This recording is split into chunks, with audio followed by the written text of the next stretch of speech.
그럼 전부 거짓말이었어요. 이 모든 게 하나의 연극이었냐고요.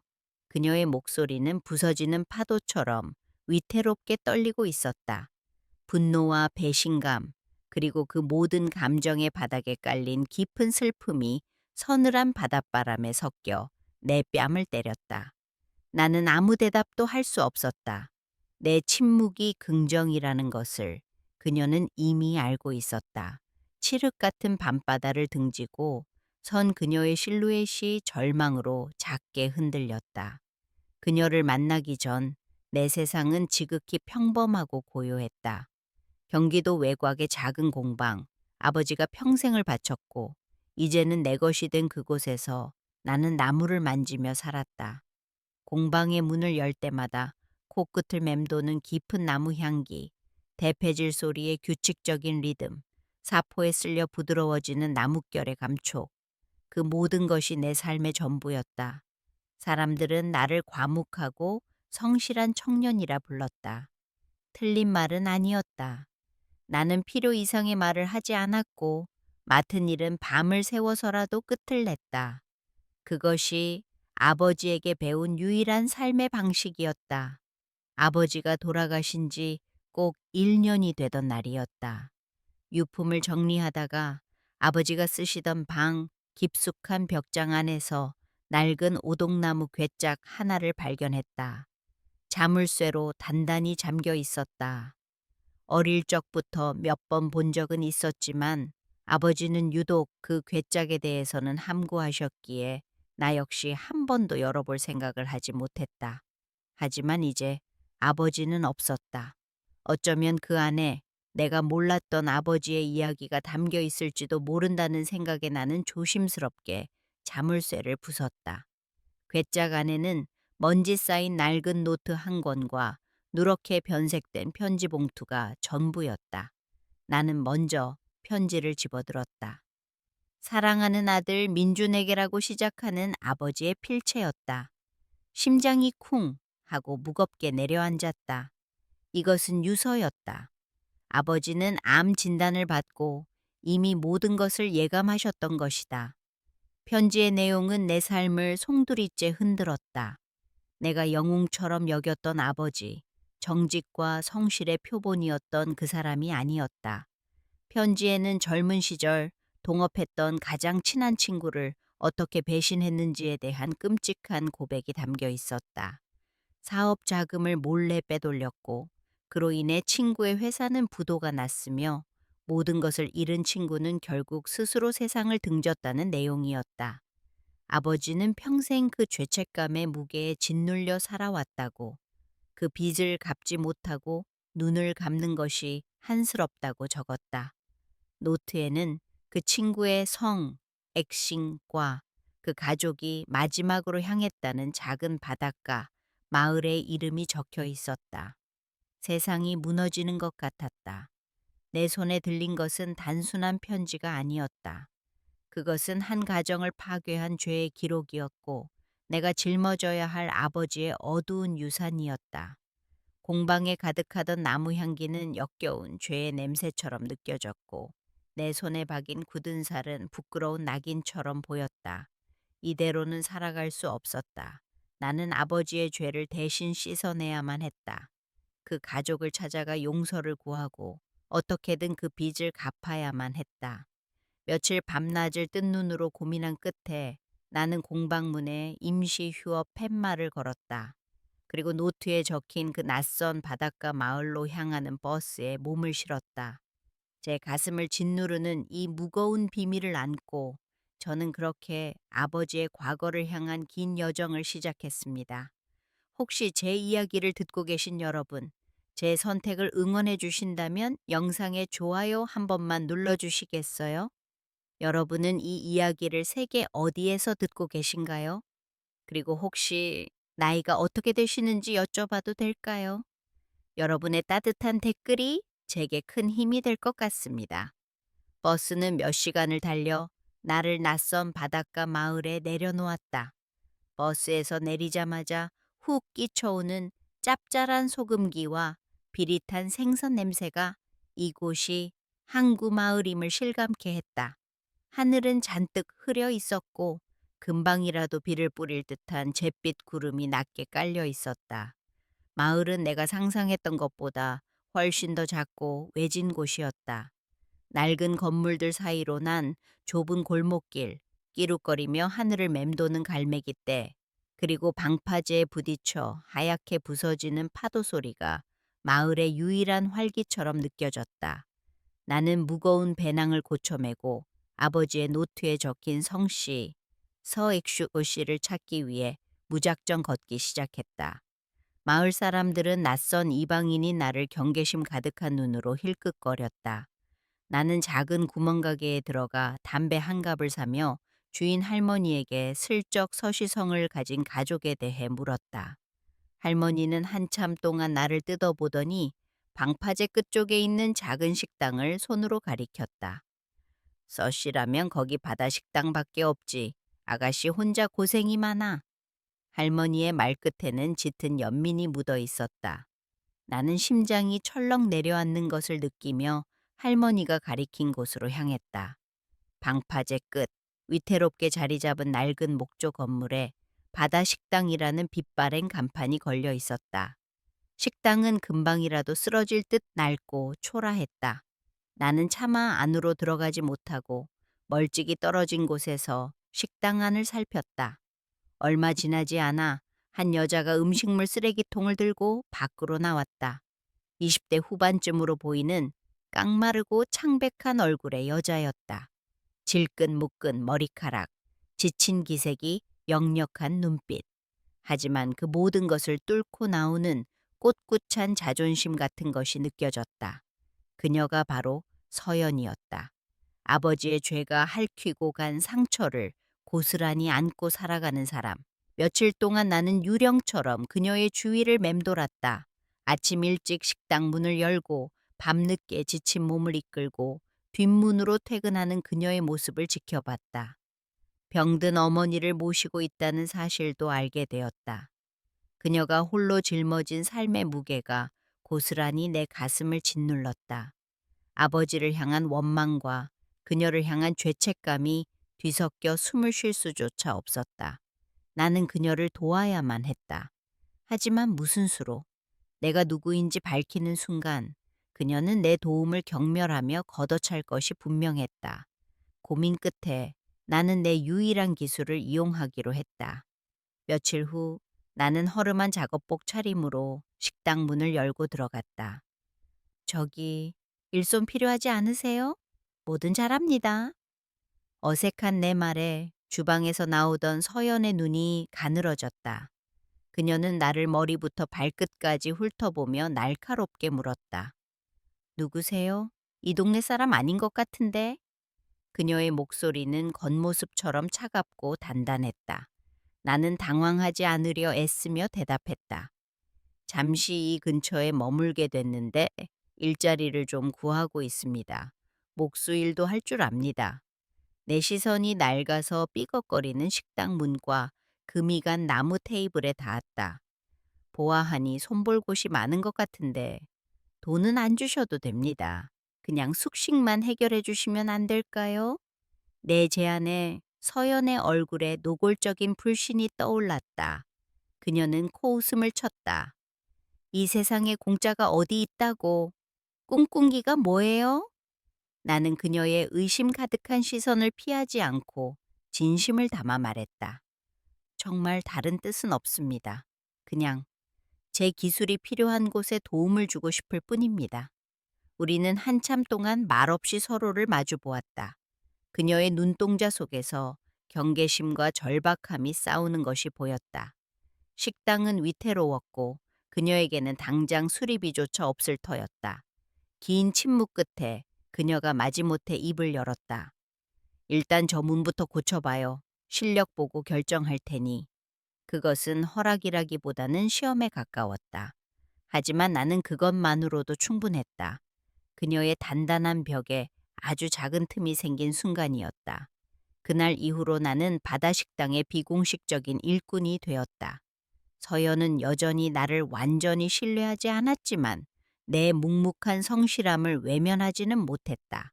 나는 삐걱거리던 문을 새 것처럼 고쳤고 흔들리던 테이블 다리를 단단히 바로잡았으며 칠이 벗겨진 창틀을 말끔하게 다듬었다. 내 손길이 닿을 때마다 낡은 식당은 조금씩 온기를 되찾아갔다. 그녀는 내게 식당 구석에 작은 창고를 내주었고 매일 저녁 따뜻한 밥을 차려주었다. 우리는 여전히 말이 없었다.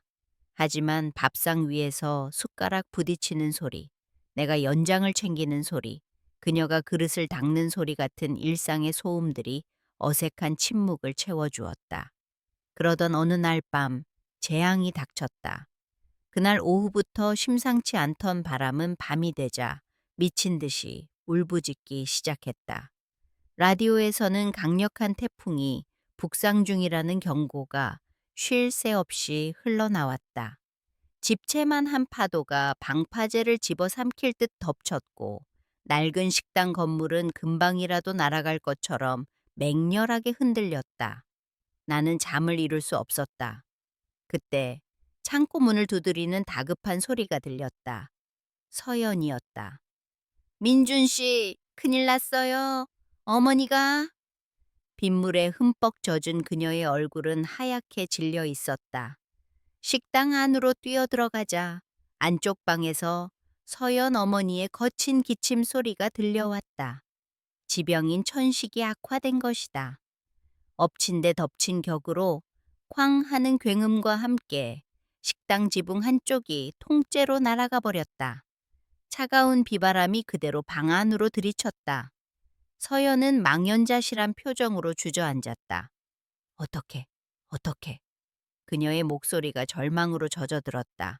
나는 정신을 차리고 그녀의 어깨를 붙잡았다. 서연 씨, 정신 차려요. 일단 어머니부터 병원으로 모셔야 해요. 나는 망설일 틈도 없이 이불을 뒤집어 쓴 그녀의 어머니를 등에 업었다. 서연이 내 앞을 비추는 작은 손등빛에 의지해 우리는 미친 듯이 몰아치는 비바람을 뚫고 마을 보건소로 향했다. 그 밤은 전쟁 같았다. 다행히 어머니는 응급처치를 받고 안정을 되찾았다. 하지만 우리의 시련은 끝나지 않았다. 날이 밝자 폐허가 된 식당의 모습이 눈앞에 펼쳐졌다. 지붕은 날아갔고 온갖 집기들은 빗물에 젖어 엉망이 되어 있었다. 서연은 아무 말 없이 텅 빈 눈으로 그 광경을 바라볼 뿐이었다. 그녀의 어깨가 너무나 작고 위태로워 보였다. 나는 아무 말 없이 지붕 위로 올라갔다. 망치를 들고 톱을 들고 쉴 새 없이 움직였다. 마을 사람들이 하나둘씩 복구 작업을 돕기 위해 모여들었다. 서연도 어느새 내 곁에서 부서진 나무 조각들을 치우고 있었다. 우리는 며칠 밤낮을 꼬박 함께 일했다. 땀과 빗물과 톱밥에 범벅이 된 채 우리는 서로에게 기댔다. 모든 것이 정리되고 임시로나마 지붕이 덮인 어느 날 저녁, 서연이 처음으로 나에게 저녁을 함께 먹자고 했다. 그녀는 서툰 솜씨로 끓인 김치찌개와 계란말이를 내 앞에 놓았다. 고마워요. 민준 씨가 없었으면 정말 어떻게 됐을지 모르겠어요. 그녀의 목소리에는 더 이상 가시 돋친 경계심이 없었다. 그저 깊은 고마움과 미안함이 담겨 있었다. 우리는 처음으로 서로의 이야기를 나누었다. 그녀는 돌아가신 아버지와 식당에 얽힌 추억을, 나는 나무를 만지게 된 이유를 두서없이 이야기했다. 그녀가 내 이야기를 들으며 희미하게 미소 짓는 순간 나는 심장이 쿵 하고 내려앉는 것을 느꼈다. 그녀의 웃는 모습이 너무나 눈부셨다. 나는 그녀에게 끌리고 있었다. 걷잡을 수 없이 깊이. 그리고 그 순간 내 어깨를 짓누르는 비밀의 무게가 청은망은처럼 무거워졌다. 나는 그녀의 가족을 파멸시킨 원수의 아들이다. 이 감정은 사치였다. 죄악이었다. 폭풍이 지나간 후 거짓말처럼 평온한 날들이 이어졌다. 서연의 어머니는 건강을 되찾으셨고 식당도 예전보다 더 단단하고 아늑한 모습으로 복구되었다. 재앙과도 같았던 폭풍은 역설적으로 우리 사이의 마지막 벽을 허물어 주었다. 서연은 더 이상 나를 의심의 눈초리로 보지 않았다. 그녀의 눈빛은 따뜻해졌고 말투는 부드러워졌으며 나를 보며 웃는 횟수도 눈에 띄게 늘었다. 우리는 함께 장을 보러 갔고 저녁이면 나란히 앉아 텔레비전을 보았으며 가끔은 방파제에 앉아 말없이 바다를 바라보기도 했다. 그녀가 내 곁에 있는 것이 너무나 자연스러워져서 나는 종종 내가 이곳에 온 진짜 이유를 잊어버릴 뻔했다. 그녀를 향한 내 마음은 하루가 다르게 깊어져만 갔고, 그럴수록 죄책감은 날카로운 칼날이 되어 내 심장을 파고들었다.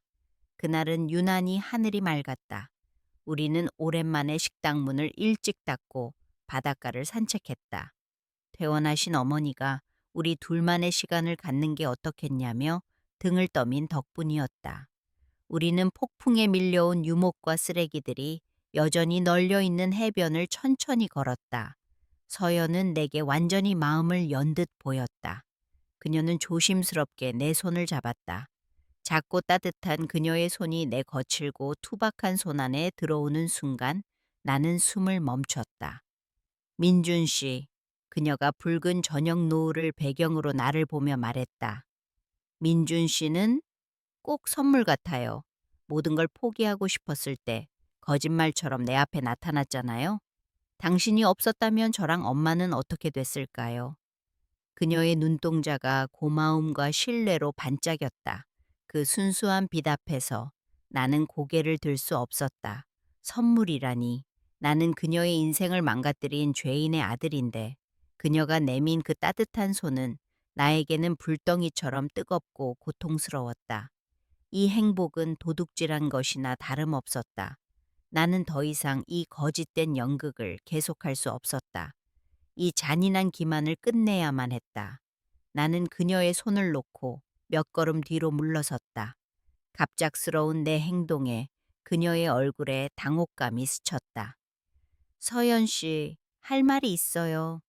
내 목소리는 모래알처럼 거칠게 갈라져 나왔다.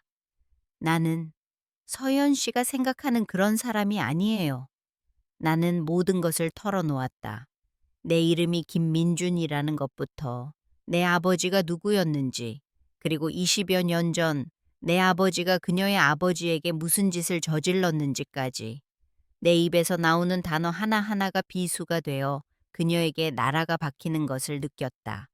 이야기를 하는 동안 서연은 아무 말도 하지 않았다. 그녀의 얼굴에서 핏기가 사라지고 반짝이던 눈동자는 서서히 빛을 잃어갔다. 내 고백이 끝났을 때 우리 사이에는 차가운 파도 소리만이 가득했다. 한참의 침묵 끝에 그녀가 입을 열었다. 그녀의 목소리는 내가 처음 만났을 때보다 훨씬 더 차갑고 날카로웠다. 그럼 전부 거짓말이었어요. 이 모든 게 하나의 연극이었냐고요. 나는 아무 말도 할 수 없었다. 그녀가 한 걸음 다가와 내 뺨을 후려쳤다. 아프지 않았다. 내 심장을 후벼 파는 고통에 비하면 아무것도 아니었다. 당신의 그 친절, 그 걱정스러운 눈빛, 전부 다 뭐였어요? 죄책감을 좀 덜어보려는 쇼였나요? 죽은 우리 아빠 앞에서 좀 떳떳해지고 싶어서 버린 위선이었냐고요. 그녀의 절규가 텅 빈 해변에 울려 퍼졌다. 나는 그저 고개를 숙인 채 그녀가 쏟아내는 모든 원망과 경멸을 온몸으로 받아낼 수밖에 없었다. 그녀에게 나는 용서받지 못할 죄인의 아들이자 그녀의 가장 약한 순간을 파고든 비겁한 사기꾼일 뿐이었다. 그녀는 나를 그 자리에 버려두고 돌아섰다. 나는 차마 그녀를 따라갈 수도 붙잡을 수도 없었다. 모든 것이 끝났다. 어쩌면 처음부터 시작조차 하지 말았어야 할 일이었다. 나는 밤이 깊도록 텅 빈 해변에 홀로 앉아 있었다. 파도 소리가 마치 나를 비웃는 소리처럼 들렸다. 그날 밤 나는 짐을 쌌다. 몇 벌 되지 않는 옷가지와 연장 가방이 전부였다. 더 이상 이곳에 머물 자격이 없었다. 그녀의 눈앞에서 사라져주는 것이 내가 그녀를 위해 할 수 있는 마지막 속죄였다. 날이 밝기 전 나는 마을을 떠나기로 마음먹었다. 하지만 그냥 갈 수는 없었다. 나는 아버지의 괴짝에서 꺼내왔던 편지, 아버지의 글씨로 모든 죄가 기록된 그 원본과 공방을 정리하며 마련한 내 전 재산이 든 봉투를 품에 넣었다. 그리고 마을 어귀에서 작은 낚시용품점을 운영하는 김노인을 찾아갔다. 김노인은 이 마을의 터주대감이자 내가 이곳에 머무는 동안 유일하게 몇 마디 말을 섞었던 어른이었다. 그는 늘 말없이 나를 지켜보며 가끔씩 따뜻한 눈빛을 보내주곤 했다. 어르신, 드릴 말씀이 있습니다. 이른 새벽에 방문해 놀란 기색도 없이 김노인은 나를 안으로 들였다. 나는 그에게 모든 것을 털어놓았다. 내가 누구의 아들인지, 왜 이 마을에 왔는지, 그리고 서연과의 사이에 무슨 일이 있었는지. 내 이야기가 끝나자 김노인은 깊은 한숨을 내쉬며 낡은 의자에 몸을 기댔다. 나는 그에게 편지와 돈 봉투를 내밀었다. 제가 떠나고 나면 이걸 서연 씨에게 전해 주십시오. 돈은 받지 않으려 할 겁니다. 그래도 식당을 고치고 어머님을 모시는데 조금이라도 보탬이 됐으면 합니다. 김노인은 한참 동안 내 눈을 들여다보더니 말없이 고개를 끄덕였다. 나는 그에게 깊이 허리를 숙여 인사하고 조용히 가게를 나섰다. 서연은 그날 이후로 며칠 동안 식당 문을 열지 않았다. 온몸에 힘이 다 빠져나간 사람처럼 방 안에 틀어박혀 있었다. 분노와 슬픔, 배신감이 뒤섞여 그녀를 집어삼켰다. 민준이라는 남자가 보여준 모든 다정함이 기만이었다는 사실이 그녀의 마음을 갈기갈기 찢어 놓았다. 그러던 어느 날 오후 김노인이 그녀를 찾아왔다. 그는 아무 말 없이 내가 맡긴 편지와 돈 봉투를 그녀의 앞에 놓았다. 서연은 신경질적으로 소리쳤다. 이딴 거 필요 없어요. 당장 가져가세요. 김노인은 그녀의 분노를 묵묵히 받아주었다. 그리고는 나지막이 입을 열었다. 아가씨 아버님 참 좋은 분이셨지. 그리고 민준이 그놈 아버지도 원래는 그런 사람이 아니었어. 김노인은 수십 년 전의 이야기를 꺼내놓았다. 두 사람이 얼마나 막역한 친구였는지, 그리고 그들 사이에 끼어들어 이간질하고 결국 두 사람 모두를 파멸로 이끈 제3의 인물이 있었다는 사실을. 자네 아버지를 속인 놈이 그놈 아버지도 똑같이 속인 게야. 평생을 그걸 갚겠다고 발버둥 치다 간 사람이야. 자네 아버님께 씻을 수 없는 죄를 지은 건 맞지. 하지만 그 아들놈 죄는 아니지 않나? 그놈은 아비의 그림자를 걷어내 보겠다고 여기까지 온 기특한 놈이야. 김노인의 말에 서연은 아무 대답도 할 수 없었다. 노인이 돌아간 후 그녀는 한참 동안 망설이다 떨리는 손으로 아버지의 필체가 담긴 편지를 펼쳤다. 그 안에는 내가 했던 고백보다 훨씬 더 절절한 후회와 고통이 담겨 있었다. 편지를 읽는 내내 서연의 눈에서는 눈물이 멈추지 않았다. 그것은 더 이상 분노의 눈물이 아니었다. 아버지에 대한 그리움, 그리고 자신과 똑같이 아버지의 그림자 밑에서 고통받아온 한 남자에 대한 연민이 뒤섞인 눈물이었다. 그녀는 비로소 깨달았다. 민준이 했던 모든 행동이 단순한 속죄가 아니라 서툴지만 진심 어린 마음이었다는 것을. 그녀는 민준을 아버지의 죄와 분리해서 한 명의 고통받는 인간으로 보기 시작했다.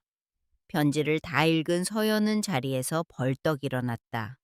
김노인에게 달려가 내가 언제 떠났는지 물었다.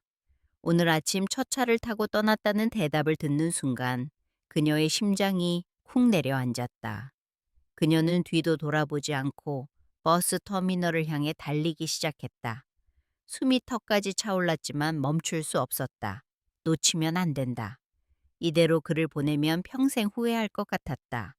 낡은 터미널에 도착했을 때 막 출발하려는 버스 창가에 앉은 익숙한 옆모습이 보였다. 그녀는 버스 문을 가로막고 미친 듯이 소리쳤다. 잠깐만요. 잠깐만요. 버스 기사의 짜증 섞인 시선과 승객들의 수군거림 속에서 창밖을 보고 놀란 내 얼굴과 눈이 마주쳤다. 나는 황급히 버스에서 내렸다. 숨을 헐떡이며 서 있는 그녀의 얼굴은 눈물과 땀으로 범벅이 되어 있었다. 그녀는 아무 말 없이 내가 김노인에게 맡겼던 돈 봉투를 내 손에 쥐어주었다. 이건 필요 없어요. 그녀의 목소리는 여전히 떨리고 있었지만 그 안에는 단호함이 서려 있었다.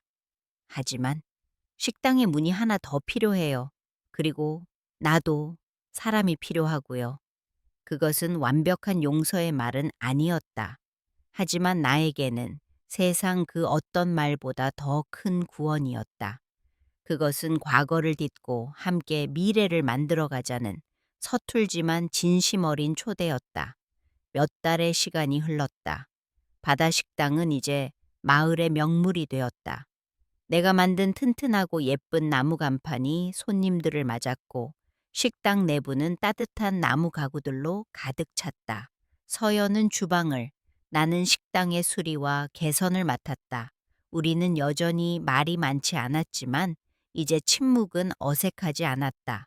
서로의 눈빛만 봐도, 작은 몸짓 하나만 봐도 무슨 생각을 하는지 알 수 있었다.